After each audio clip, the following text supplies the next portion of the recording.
Imagine करो एक ऐसा पेंडेमिक जहां कोई भी मेडिसिन काम नहीं करेंगी, जहां छोटा सा कट भी एक खतरनाक बीमारी में बदल सकता है। नॉर्मल सर्जरीज और कॉमन कोल्ड से लोग मर सकते हैं। ये पेंडेमिक चाइना या अफ्रीका के कोई बैक्टीरिया से नहीं आएगा।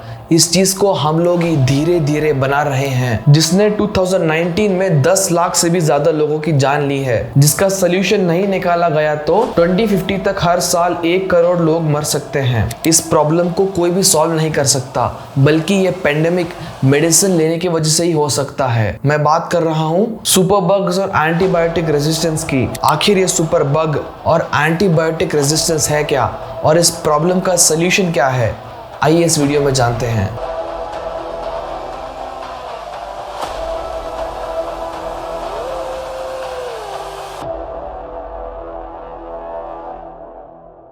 तो सुपर बग्स वो सारे बैक्टीरियाज है जिन्होंने एंटीबायोटिक्स के अगेंस्ट रेजिस्टेंस डेवलप कर लिया है, जिसका मतलब है कि एंटीबायोटिक्स का उन बैक्टीरियाज पे कोई इफेक्ट नहीं होता।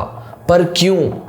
ओवर यूज के वजह से, जिसको कहते हैं AMR या एंटी माइक्रोबियल रेजिस्टेंस। इस ओवर यूज के वजह से बैक्टीरियाज टाइम के साथ साथ इवॉल्व होते हैं और स्ट्रांग बनते हैं, जिसके वजह से बैक्टीरियाज के ऊपर एंटीबायोटिक्स का भी असर नहीं होता। 2019 में कंट्रीज के ड्रग रेजिस्टेंस इंडेक्स को मेजर करने के लिए वर्ल्ड वाइड रिसर्च किया गया, एक कंट्री के लोगों के ऊपर एंटीबायोटिक्स कितना इफेक्टिव है वो जानने के लिए। रिसर्च के एंड में इंडिया का ड्रग रेजिस्टेंस लेवल दुनिया में सबसे ज्यादा था, जिसका मतलब है कि अगर मेजॉरिटी इंडियंस को कोई इन्फेक्शन हो गया तो एंटीबायोटिक्स भी उनको ठीक नहीं कर सकती, जिसके वजह से इंडिया में सुपर बग्स बन रहे हैं। पर हम इंडियंस एंटीबायोटिक्स का ओवर यूज क्यों कर रहे हैं, ये जानने से पहले आपको इसकी हिस्ट्री जानना होगा। एंटीबायोटिक्स को 1928 लंदन में अलेक्जेंडर फ्लेमिंग्स ने डिस्कवर किया था। उस टाइम अलेक्जेंडर एक इन्फेक्शियस बैक्टीरिया को स्टडी कर रहे थे। जब वे वेकेशन मनाने चले गए थे, उस टाइम पर हवा से मोल्ड उड़ते उड़ते उनकी पेट्री डिश पर आ गए, जिसके बाद मोल्ड वहां पर अपनी कॉलोनी बना रहे थे।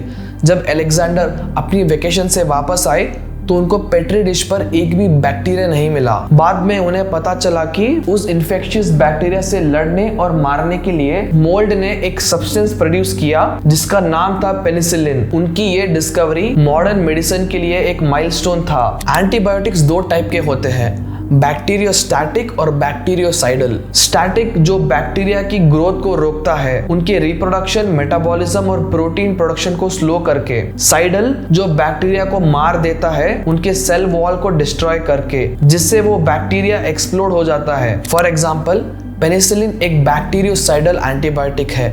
पेनिसिलिन V थ्रोट इन्फेक्शन के लिए, अमॉक्सिसिलिन चेस्ट इन्फेक्शन के लिए। एंटीबायोटिक्स ह्यूमन सेल को डैमेज नहीं करते क्योंकि ह्यूमन सेल्स में सेल वॉल नहीं होते, और एंटीबायोटिक्स वायरस और फंगस पर भी काम नहीं करते। फिर 1928 से अगले 10 साल तक एंटीबायोटिक्स एक डिस्कवरी के जैसे सिर्फ लैब तक ही लिमिटेड थे। लेकिन वर्ल्ड वॉर 2 के दौरान रिसर्चर्स ने फिगर आउट किया कि कैसे मोल्ड को ग्रो करके पेनिसिलिन को आइसोलेट करके ह्यूमंस को ट्रीट किया जा सकता है, जिसने वर्ल्ड वॉर 2 में लाखों लोगों की जान बचाई।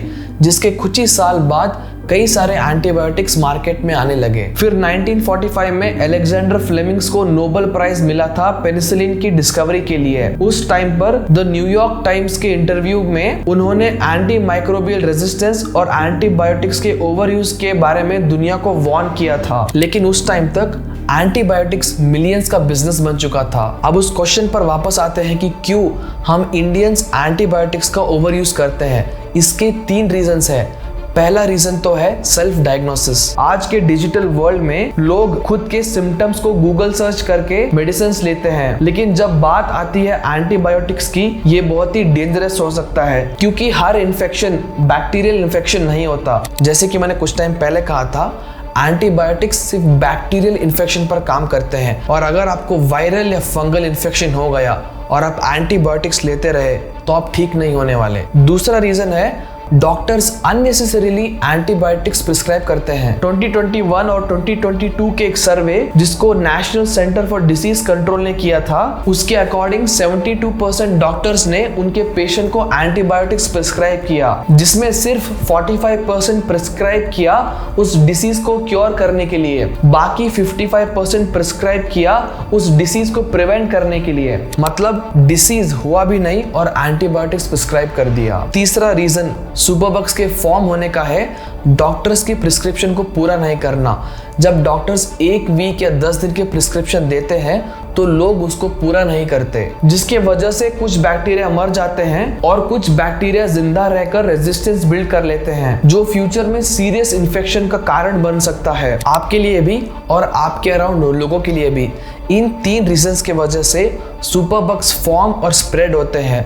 सुपरबग्स क्रिएट होने का एक और रीजन है egg, meat and dairy production. इन सब चीजों को सस्ते में बेचने के लिए एनिमल्स जैसे चिकन्स, कैटल्स, गोट्स और पिग्स हजारों की तादाद में स्मॉल और अनहाइजीनिक प्लेसेस में रखा जाता है जहां डिसीजेस स्प्रेड होते हैं। इसको प्रिवेंट करने के लिए फार्मर्स उन एनिमल्स को एंटीबायोटिक्स देते हैं, जिसके वजह से रेजिस्टेंट सुपरबग्स वहां बनकर पूरी दुनिया में स्प्रेड होते हैं, जिनके ऊपर मेडिसिन का भी कोई असर नहीं होता। ये एक ग्लोबल प्रॉब्लम है। 2017 में ग्लोबली बेचे गए एंटीबायोटिक्स का 73% फूड प्रोडक्शन के लिए यूज होने वाले एनिमल्स पर किया गया। अब इसके सॉल्यूशंस के बारे में डिस्कस करते हैं। पहला सॉल्यूशन तो है डू नॉट सेल्फ डायग्नोसिस। खुद से फार्मेसी जाकर बिना बीमारी के बारे में जानकर एंटीबायोटिक्स मत लीजिए, क्योंकि हर इन्फेक्शन बैक्टीरिया से नहीं होता और एंटीबायोटिक्स सिर्फ बैक्टीरिया पर काम करते हैं। और अगर आपको वायरल या फंगल इन्फेक्शन हो गया तो आप गलत मेडिसिन लेते रहेंगे। दूसरा सॉल्यूशन है जितना हो सके एंटीबायोटिक्स को अवॉइड कीजिए। अगर डॉक्टर ने आपको एंटीबायोटिक्स प्रिस्क्राइब किया है तो उनसे रिक्वेस्ट कीजिए क्या इसको अवॉइड किया जा सकता है, अगर नहीं तभी एंटीबायोटिक्स लीजिए। और जितने दिन आपकी प्रिस्क्रिप्शन है उसको पूरा करें, बीच में छोड़िए मत। तीसरा सॉल्यूशन है अवेयरनेस। इस वीडियो में आपने जो भी सीखा या समझा अपने फैमिली और फ्रेंड्स के साथ शेयर कीजिए। फोर्थ सॉल्यूशन हो सकता है कि गवर्नमेंट एंटीबायोटिक्स प्रिस्क्रिप्शन और एनिमल्स के लिए एंटीबायोटिक्स यूज करने के लिए स्ट्रिक्ट पॉलिसीज और लॉज लाए और उसको इम्प्लीमेंट करे। हम हर एक चीज के लिए गवर्नमेंट को ब्लेम और उन पे ओवर डिपेंडेंट नहीं रह सकते। हमारी भी कोई रिस्पॉन्सिबिलिटी बनती है। डेमोक्रेसी सिर्फ गवर्नमेंट से नहीं, लोगों से भी बनती है।